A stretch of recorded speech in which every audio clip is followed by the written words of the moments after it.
राजनीति में कुछ शख्स ऐसे होते हैं जो सियासत में स्वीकार्यता की बनी बनाई धारणाओं को खारिज कर स्वीकार्यता की एक नई परिभाषा गढ़ते हैं। आज चलते चलते हम जिस मेहमान के पास पहुंचे हैं, उनकी आवाज़ ही उनकी पहचान है। जब वो बोलते हैं तो लोग उन्हें ना सिर्फ सुनते हैं बल्कि समझते भी हैं और उस पर अमल भी करते हैं। आज चलते चलते में हमारे मेहमान है यूपी सरकार में मंत्री दिनेश प्रताप सिंह। नमस्कार सर, बहुत बहुत धन्यवाद आपका समय देने के लिए। कैसे हैं आप? एकदम बहुत अच्छा। आप चूंकि कांग्रेस में रहे हैं, 2018 में आपने कांग्रेस छोड़ दिया, फिर बीजेपी में आए, तो शुरुआत हम कांग्रेस से ही करते हैं।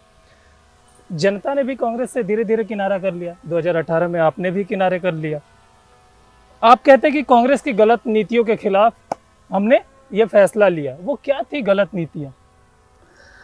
अब अगर आप ये कह रहे हैं कि जनता भी कांग्रेस से किनारा कर चुकी है, तो मुझे लगता है कि जिसको जनता नकार दे तो जनप्रतिनिधि को नकारना ही उचित होता है।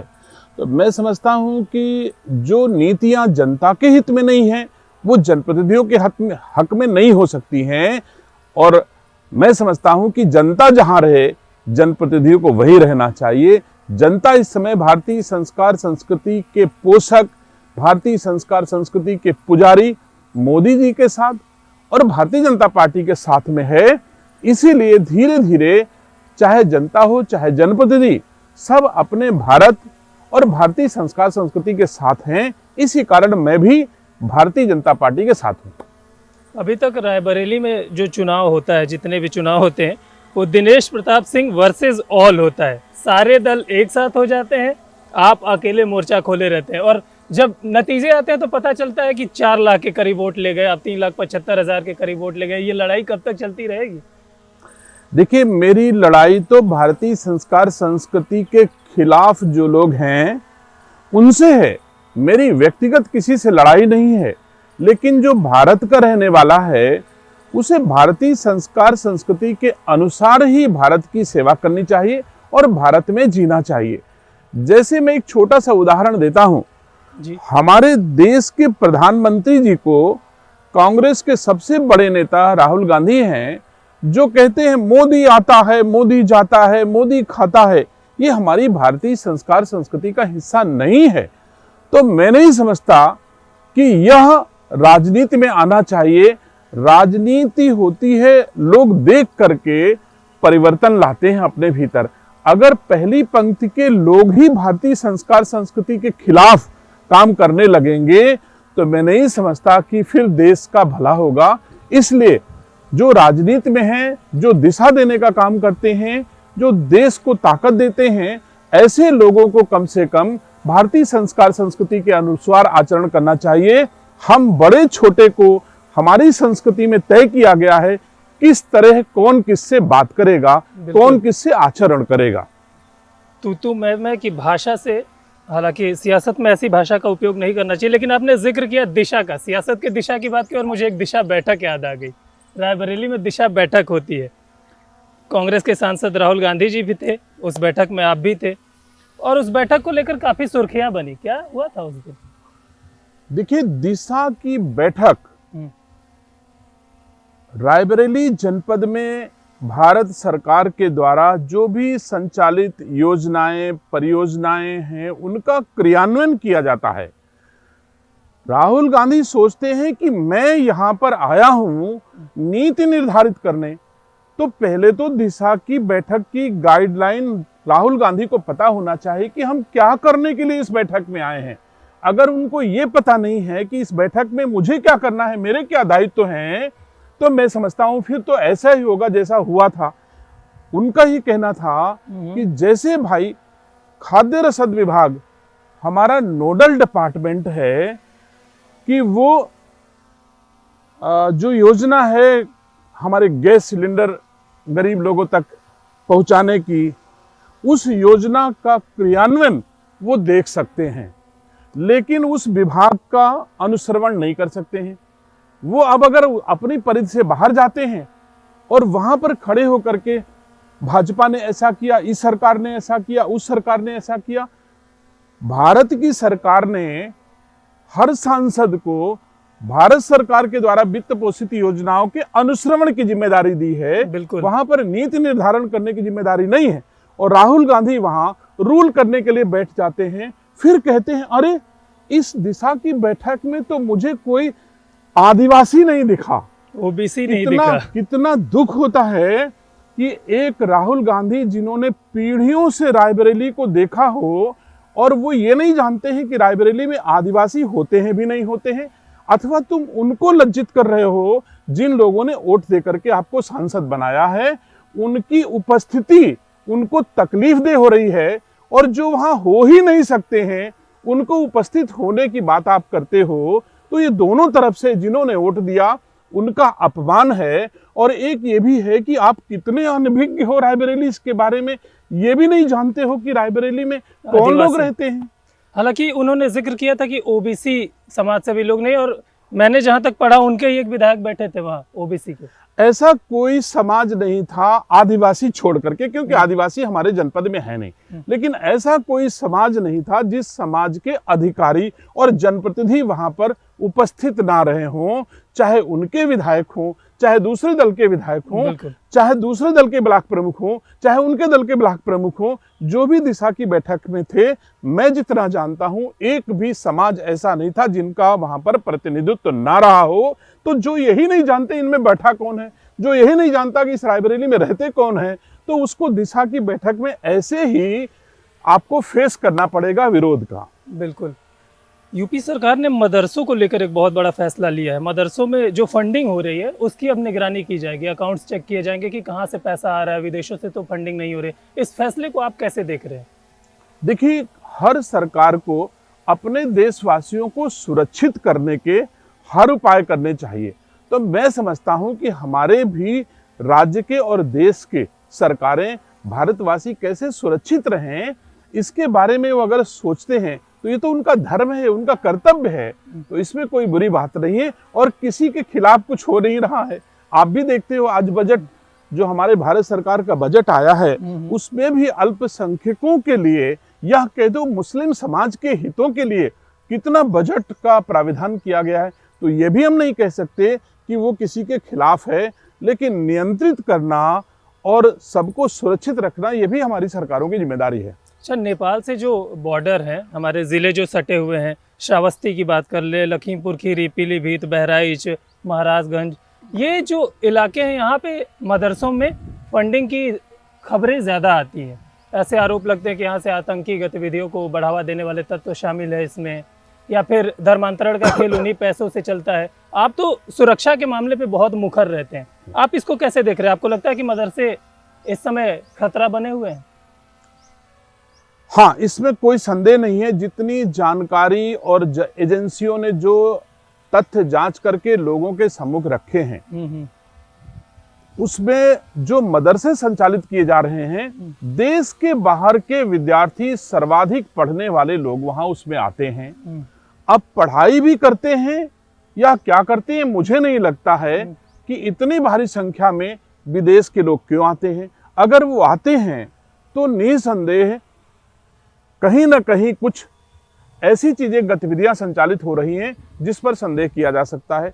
मैंने देखा है अमेठी में एक प्राइमरी स्कूल है और उस प्राइमरी स्कूल की बिल्डिंग ऐसे बनी है, प्राइमरी का मदरसा है, ऐसी बिल्डिंग बनी है लगता है वो कोई बहुत बड़ा 5 स्टार होटल है और विदेशों से फंडिंग हुई है। ठीक है, ईश्वर करे मेरे देशवासियों के लिए ऐसी सुविधा हो, 5 स्टार जैसे स्कूल हो, लेकिन बाकी देश में सारे स्कूल सामान्य श्रेणी में हो और एक मदरसा 5 सितारा होटल जैसा हो, तो सवाल उठना लाजमी है। क्योंकि हम अगर बच्चों की फीस से विद्यालय संचालित करते हैं तो भी हम ऐसा मदरसा नहीं बना सकते हैं। अगर हम सरकार के जनता के पैसे से वैसा विद्यालय बनाना चाहें तो भी हम नहीं बनाते हैं। और फिर ऐसी चीजें दिखती हैं तो संदेह होना लाजमी है। अच्छा, अभी मैं इसी विषय पर यूपी सरकार में पहले मंत्री रह चुके हैं मोहसिन रजा जी, उनसे बात कर रहा था, तो उन्होंने कहा कि मदरसा जो है वहाँ पे बच्चों को पढ़ाया जा रहा है, मदरसे बंद कर देने चाहिए। स्कूल, नॉर्मल स्कूल में बच्चे पढ़े, वहाँ पे उर्दू एक अनिवार्य विषय रख दिया जाए, फिर वैकल्पिक विषय रख दिया जाए, अनिवार्य नहीं। मदरसों की क्या जरूरत है? मैं सहमत हूँ मोहसिन रजा जी से। उन्होंने बिल्कुल सही कहा है अगर मुस्लिम समाज भारत में इतना सब भारत की सरकारों के द्वारा बेहतर करने के बावजूद अगर पिछड़ रहा है, तो उसका कारण है उनकी यह जो शिक्षा प्रणाली है जिस पर वो ज्यादा निर्भर हैं। हमारे देशवासी उस पर निर्भर नहीं है, लेकिन मुस्लिम समाज को उस पर निर्भर करने के लिए मजबूर करते हैं। लेकिन मुस्लिम समाज कौन? मोहसिन रजा का बेटा कभी मदरसा में नहीं पढ़ता, किसी हाई कोर्ट के जस्टिस का बेटा किसी मदरसे में नहीं पढ़ता, किसी आईएएस मुसलमान का बेटा किसी मदरसे में नहीं पढ़ता है। लेकिन जो कमजोर लोग मुसलमान परिवारों से आते हैं, उनको दूसरे देशों के डंडे से हाँक करके उनको इस तरह की शिक्षा ग्रहण करने के लिए मजबूर किया जाता है, जिसका मूल्यांकन ना चिकित्सा जगत में हो सकता है, ना शिक्षा जगत में हो सकता है, ना अभियंत्रण विभाग, ना हम किसी और निर्माण काम में या देश के किसी काम में हम बना पाए उनको। ऐसी कोई प्रतिभा भी हम मदरसे से निकाल के कभी बना नहीं पाए। ऐसे हमारे इतिहास में कोई उदाहरण नहीं है कि कोई मदरसे से निकल करके कोई बहुत बड़ा वैज्ञानिक बना हो। हमको ऐसे कोई एग्जाम्पल नहीं है। तो ठीक ही कहा मोहसिन नजाद जी ने कि मदरसों को बंद कर देना चाहिए। अगर हम डॉक्टर नहीं बना सकते, हम इंजीनियर नहीं बना सकते, हम वैज्ञानिक नहीं बना सकते हैं, अथवा कोई ऐसी प्रतिभा हम मदरसे से निकाल के नहीं बना सकते हैं जो हमारे देश के काम आ रही हो, तो ऐसे बंद ही कर देने चाहिए। और एक सवाल तो ये भी है ना कि अगर राज्य सरकार अनुदान दे ही रही है मदरसों के लिए, तो फिर विदेशी फंडिंग की जरूरत ही क्यों पड़ रही है? हम कह रहे हैं हमारे घर में नमक रोटी मिले, हम उस नमक रोटी से खा के सुखी रहें। अगर कहीं बाहर से हमको घी चुपड़ी भी मिल रही हो जिसमें जहर की आशंका हो, तो हम ऐसी घी चुपड़ी क्यों स्वीकार करेंगे? हमें क्या आवश्यकता है? हम नमक रोटी में खुश हैं अपनी। और मैं नहीं समझता कि भारत आज की तारीख में दुनिया के किसी देश से किसी भी मामले में पीछे है। मुझे गर्व है अपने देश के प्रधानमंत्री पर, जिन्होंने आज बड़े से बड़े कितने संयम के साथ उन्होंने अपने कदम उठाए हैं। पूरा देश देख रहा था, पूरी दुनिया देख रही थी कि कितने सारी चीजें आई। दुनिया के तमाम देशों ने टैरिफ से लेकर के बहुत सारे विवाद किए, लेकिन हमारे देश का प्रधानमंत्री चुप था और संयम के साथ उनके कदमों की आहट पहचानी गई। और पूरी दुनिया ने देखा कि इतने ताकतवर कदम हमारे देश के प्रधानमंत्री ने उठाए कि बड़े बड़े राष्ट्राध्यक्षों को हमारे देश के प्रधानमंत्री के सम्मुख झुकना पड़ा। वैसे हमारे देश के प्रधानमंत्री ने साफ कहा है कि हम किसी भी दशा में किसी को आंख नहीं दिखाएंगे, और लेकिन किसी के सामने हम आंख झुकाए में नहीं। और मुझे गर्व है कि हमारे हर देशवासी किसी भी देश में आज की तारीख में जाए तो उसे आंख झुकाना नहीं पड़ता। भारत का सम्मान दुनिया में आज की तारीख में ऊंचाइयों पर है। आपने टैरिफ का जिक्र किया, बड़ी ऐतिहासिक ट्रेड डील हुई है अमेरिका के साथ भारत की।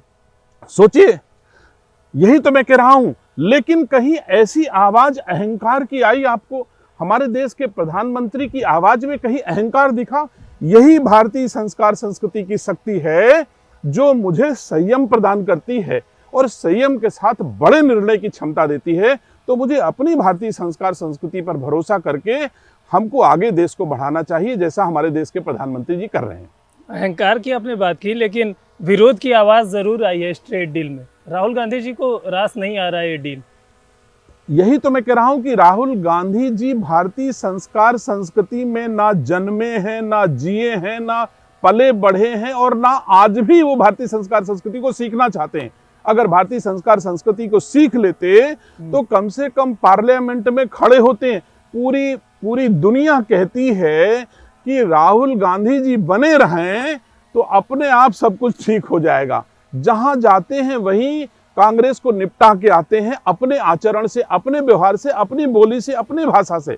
तो हम कहते हैं कि राहुल गांधी को तो पहले भारतीय संस्कार संस्कृति सीखनी चाहिए, कहीं जाकर के गुरुकुल में कहीं जाएं, और कोई तो उनको शिक्षा दे नहीं सकता। उनके कांग्रेस के खानदान में, नेहरू गांधी परिवार में, उनकी प्राइवेट लिमिटेड कंपनी में तो ऐसी कोई शिक्षा देने वाला योग्य व्यक्ति नहीं है जो किसी दशा में उनको समझा सके कि हमारा भारत ऐसी संस्कृति को स्वीकार करता है, ऐसे आचरण व्यवहार को स्वीकार करता है, ऐसे आपको करना चाहिए। तो उनके यहाँ तो कोई है नहीं। अगर वो हमारी भारतीय संस्कार संस्कृति से संचालित किसी गुरुकुल में अथवा किसी शिक्षा के ऐसे संस्थानों में जाएं तो शायद उनका मार्गदर्शन हो सकेगा। आप कहते हैं जहां जाते हैं वहां बेड़ा गर्क कर देते हैं। संभावनाएं बन रही है कि यूपी में फिर से दो लड़कों की जोड़ी साथ आएगी। इस गठबंधन को आप कैसे देख रहे हैं?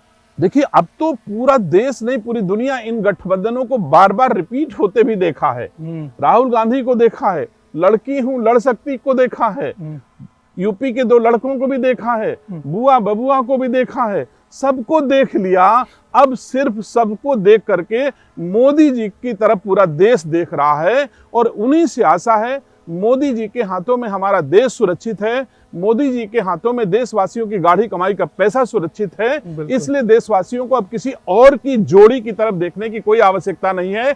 एक जोड़ी है भारत माता के पुत्रों की, जिसे हम लोग प्रधानमंत्री गृह मंत्री के रूप में जानते हैं, और वो जोड़ी इस देश को सुरक्षित रखने के लिए और इस देश के गाढ़ी कमाई का पैसा सुरक्षित रखने के लिए 24 घंटे में 16 घंटे 18 घंटे मेहनत करने वाली जोड़ी है। मुझे उस पर भरोसा नहीं होगा तो राहुल गांधी जो दुनिया में अपना आधे से अधिक समय मौज मस्ती में बिताते हैं, अगर हर महीने विदेश ना जाए हो तो हम नहीं समझ सकते कि उनको कहीं ना कहीं सुख मिल सकता है। और मैं छाती ठोक कर कहता हूं, हमारे देश का गृह मंत्री 20 वर्ष से कभी विदेश नहीं गया है। तो आप सोच सकते हो, इसी देशवासियों की सेवा में रात दिन लगे रहते हैं, तो वो तो देश को बढ़ाने में सक्षम है ही, इसमें कोई दो राय नहीं। आपने दिन रात काम करने का जिक्र किया और फिर राहुल गांधी का जिक्र किया कि विदेशों में घूमते हैं। अभी हाल ही में सीएम योगी ने एक बयान दिया था कि बबुआ 12 बजे सो के उठते हैं अखिलेश यादव जी को लेकर। देखिए, यही संकट है कि जिन्होंने बनाया है, अखिलेश यादव जी जिनके सुपुत्र हैं, उन्होंने रात दिन मेहनत किया है और ये काल का चक्र है। अगर हमारे यहाँ दिन होती है तो रात होता है, रात होती है तो दिन होता है। हमारी भारतीय संस्कार संस्कृति में ऐसा माना जाता है। बिल्कुल। तो जो कमाई, अगर उसका बाप ने कमाई की और बेटे ने दुरुपयोग किया, तभी तो रात होनी है, तभी तो समाजवादी पार्टी का बेड़ा गर्क होना है। क्योंकि जितना मुलायम सिंह ने कमाया था, कितनी मेहनत करके उन्होंने समाजवादी पार्टी खड़ी की, श्री अखिलेश यादव जी ने समाजवादी पार्टी का नाम ही डिबो दिया, कह दिए तो पीडीए है। अब आप सोचिए कितने लायक पुत्र हैं एक ऐसे व्यक्ति के, जिन्होंने मेहनत परिश्रम करके समाजवादी पार्टी की सरकारें बनाई, देश के रक्षा मंत्री तक अपनी पहचान बनाई, और आज अखिलेश यादव जी को ये कहना पड़ता है कि वो 12 बजे सो के उठते हैं। तो बड़े बाप के बेटे हैं, मेहनत परिश्रम किया नहीं है, मुख्यमंत्री की कुर्सी मुख्यमंत्री की पिता से ले लेते हैं, तो यही उनको मिला है। बिना मेहनत परिश्रम किए मिला होता तो शायद ऐसा न करते। आपने पीडीए का जिक्र किया और मुझे बिहार चुनाव याद आ गया। बिहार चुनाव में एमवाई समीकरण की बात हो रही थी, वो ध्वस्त हो गया। यूपी में फिर एमवाई समीकरण पहले ही ध्वस्त हो चुका था, तो अखिलेश यादव को लगा कि अब एमवाई से हट के पीडीए की बात करते हैं। उधर मायावती जी भी अपना दावा रख रही हैं। आपको क्या लगता है कि ये पीडीए की जो लड़ाई है वो बीजेपी इसको किस तरीके से देख रही है? ये कौन सी पीडीए की बात करते हैं मैं समझ नहीं पाता, ये तो ये जाने। लेकिन भारतीय जनता पार्टी सबका साथ सबका विकास में भरोसा करती है।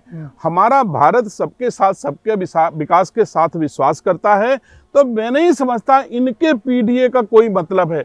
आप हमारे पीडीए की बात करिए, हमारे भारतीय जनता पार्टी में कोई ऐसी जाति धर्म के लोग नहीं हैं जिनको सम्मान न मिल रहा हो, जिनको काम न मिल रहा हो।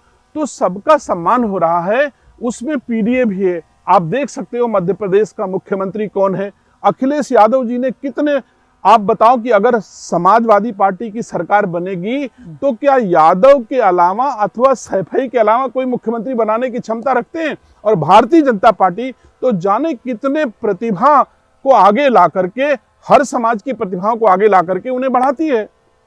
बिल्कुल। एसआईआर को लेकर काफी मुखर है। अच्छा, एसआईआर से पहले मैं इस सवाल से पहले एक जिक्र करना चाहूंगा। साल 2024 के चुनाव में संविधान को नैरेटिव बनाया गया और अब एसआईआर का मुद्दा उछाला जा रहा है। इसको भी नैरेटिव बनाने की कोशिश की जा रही है अखिलेश यादव जी के द्वारा, चाहे लखनऊ हो या फिर दिल्ली। लखनऊ से दिल्ली तक एसआईआर को लेकर काफी मुखर है। एक नैरेटिव इस देश में इस समय चल रहा है, भारतीय संस्कार संस्कृति के साथ विकास भी और विरासत भी। जो हमारे मोदी जी का नारा है, हम अपनी विरासत को संरक्षित करते हुए उसके ऊपर एक विशाल विकास का भव्य भवन बना रहे हैं, जो हर भारतवासी को अच्छा लगता है। तो कोई नैरेटिव अब आज की तारीख में चलने वाला नहीं है। जितने भी नैरेटिव चलाना चाहें, मोदी जी के सामने कोई नरेटिव इस समय चल नहीं सकता है। आज एक वीडियो आया, पूजा शुक्ला जी उनके विधायक हैं, समाजवादी पार्टी की नेता हैं, लखनऊ में बीएलओ से ही भिड़ गए एसआईआर के मुद्दे पे ही, और वो उधर आवाज बुलंद कर रहे हैं दिल्ली में एसआईआर के खिलाफ। अब मैं नहीं समझता कि बीएलओ किसका होता है। बीएलओ ना समाजवादी पार्टी का होगा, ना भारतीय जनता पार्टी का होगा, ना राजनीतिक व्यक्ति होगा। इस भारत का नागरिक है, वो सबका है, वो सामान्य सा कर्मचारी है। वो सपा का भी हो सकता है, वो भाजपा का भी हो सकता है, वो कांग्रेस का भी हो सकता है। ये भी कोई नहीं सकता कोई बीएलओ किसी दल का है। तो राजनीति से परे निर्वाचन आयोग एक स्वतंत्र प्रणाली है, एक ऑटोनमस बॉडी है। वो इसमें बिना राजनीतिक भेदभाव के काम कर रही है, लेकिन भेदभाव के आरोप लगते रहे हैं, इसमें कोई दो राय नहीं। निर्वाचन आयोग पर इससे ज्यादा आरोप इसके पहले लगे हैं। अभी बिहार के चुनाव के पहले बड़ा तेजी से वोट चोरी की चर्चा हुई। मैं रायबरेली का रहने वाला हूं। इन्हीं के राहुल गांधी की दादी इंदिरा गांधी गलत तरीके से चुनाव जीती। माननीय उच्च न्यायालय ने कहा कि बिल्कुल आपका चुनाव वैध नहीं है। जब उन्होंने देखा कि न्यायपालिका ने भी उनके खिलाफ, जनता ने भी उनके खिलाफ मतदान किया, न्यायपालिका ने भी उनके खिलाफ मतदान किया, उसके बावजूद उन्होंने लोकतंत्र की पांव में बेड़िया डाल करके और इमरजेंसी थोप करके राज किया उन्होंने। तो कैसे मैं कह सकता हूं कि वो लोग आज की तारीख में निर्वाचन आयोग हो, चाहे ताकत हो, चाहे प्रधानमंत्री का पद हो, किस तरह अपने उपयोग के लिए तोड़ मरोड़ करके किया। आप सब जानते हो कि पहला प्रधानमंत्री कैसे बना भारत का। 30 लोग थे, 28 लोग सरदार वल्लभ भाई पटेल को प्रधानमंत्री देखना चाहते थे और केवल 2 लोग हैं जो जवाहरलाल नेहरू जी को। तो वोट चोरी करके कौन पहला प्रधानमंत्री बना? सोनिया गांधी जी, जो रायबरेली से सांसद थी, जो पलायन कर गई दिनेश सिंह के भय से, वो आज की तारीख में बिना भारत की नागरिक बने ही भारत की मतदाता बन गई और सबको लोकतंत्र की दुहाई और सबको निर्वाचन आयोग पर आपत्ति, बीएलओज पे आपत्ति। तो ये आपत्तियां खाली ढोल पीटने के लिए हैं, सेवा करने के लिए नहीं। मैं सीधा सीधा पूछ रहा हूं, क्या इन आपत्तियों के पीछे कोई डर है? अगर डर होता तो मुझे तो नहीं लगता। अगर उनको डर है तो न्यायपालिका है, आप जाइए ना, आप करिए। नहीं, मेरा सवाल थोड़ा इससे अलग है। क्या उनको डर है कि कोई उनका वोट बैंक खिसक जाएगा एसआईआर के बाद? देखिए, एसआईआर का ताल्लुक राजनीति से बिल्कुल नहीं है। बिल्कुल। भारत सुरक्षित रहे इसके लिए एसआईआर लागू किया गया। और आप कल्पना करोगे, पश्चिम बंगाल हो, बिहार हो, बहुत जगह ऐसे हैं जहां 50-50 हजार की बस्तियां थी, वहां 5,000 लोग बचे, 45,000 पलायन कर गए एसआईआर से पहले। तो आपको महसूस होता होगा कि एसआईआर का महत्व कितना है। जो लोग देश के बाहर के लोग आकर के हमारे अमन के दुश्मन बन करके हमारे देश में मतदाता बन गए थे, उन्हें बाहर निकालना और भविष्य में कभी कोई भारत का फर्जी मतदाता बन के भारत के नागरिकों को हानि न पहुंचा सके, वो भारत मजबूत हो, भारतीय संस्कार संस्कृति मजबूत हो, यह भाव से एसआईआर लाए हैं। जो राजनीतिक दल जिस चश्मे से देखें वो जाने, लेकिन मैं यही जानता हूं ये पवित्र भावना के साथ एसआईआर लाया गया देश में। चूंकि यूपी में साल 2027 में चुनाव भी है, तो अब चुनाव की भी बात कर लेते हैं, बनते बिगड़ते समीकरण की। असदुद्दीन ओवैसी ने अब ऐलान कर दिया है कि यूपी में अब मुसलमान दरी नहीं बिछाएंगे। इसका मतलब ये कि दमदारी से चुनाव लड़ेंगे। ओवैसी अगर यूपी में चुनाव लड़ने आते हैं तो बीजेपी इसको किस तरीके से देख रही है? अपने लिए चुनौती? देखिए ना, बिल्कुल कोई चुनौती नहीं है। भारतीय जनता पार्टी का कार्यकर्ता सवेरे देशवासियों की सेवा में झोला लेके निकलता है, दिन भर सेवा करता है, वो 24 घंटे चुनाव मोड में रहता है। देश के लोगों की सेवा करके सम्मान पाने का जो प्रक्रिया है, हमारे भारतीय जनता पार्टी का कार्यकर्ता छोटा बड़ा हमेशा तैयार रहता है।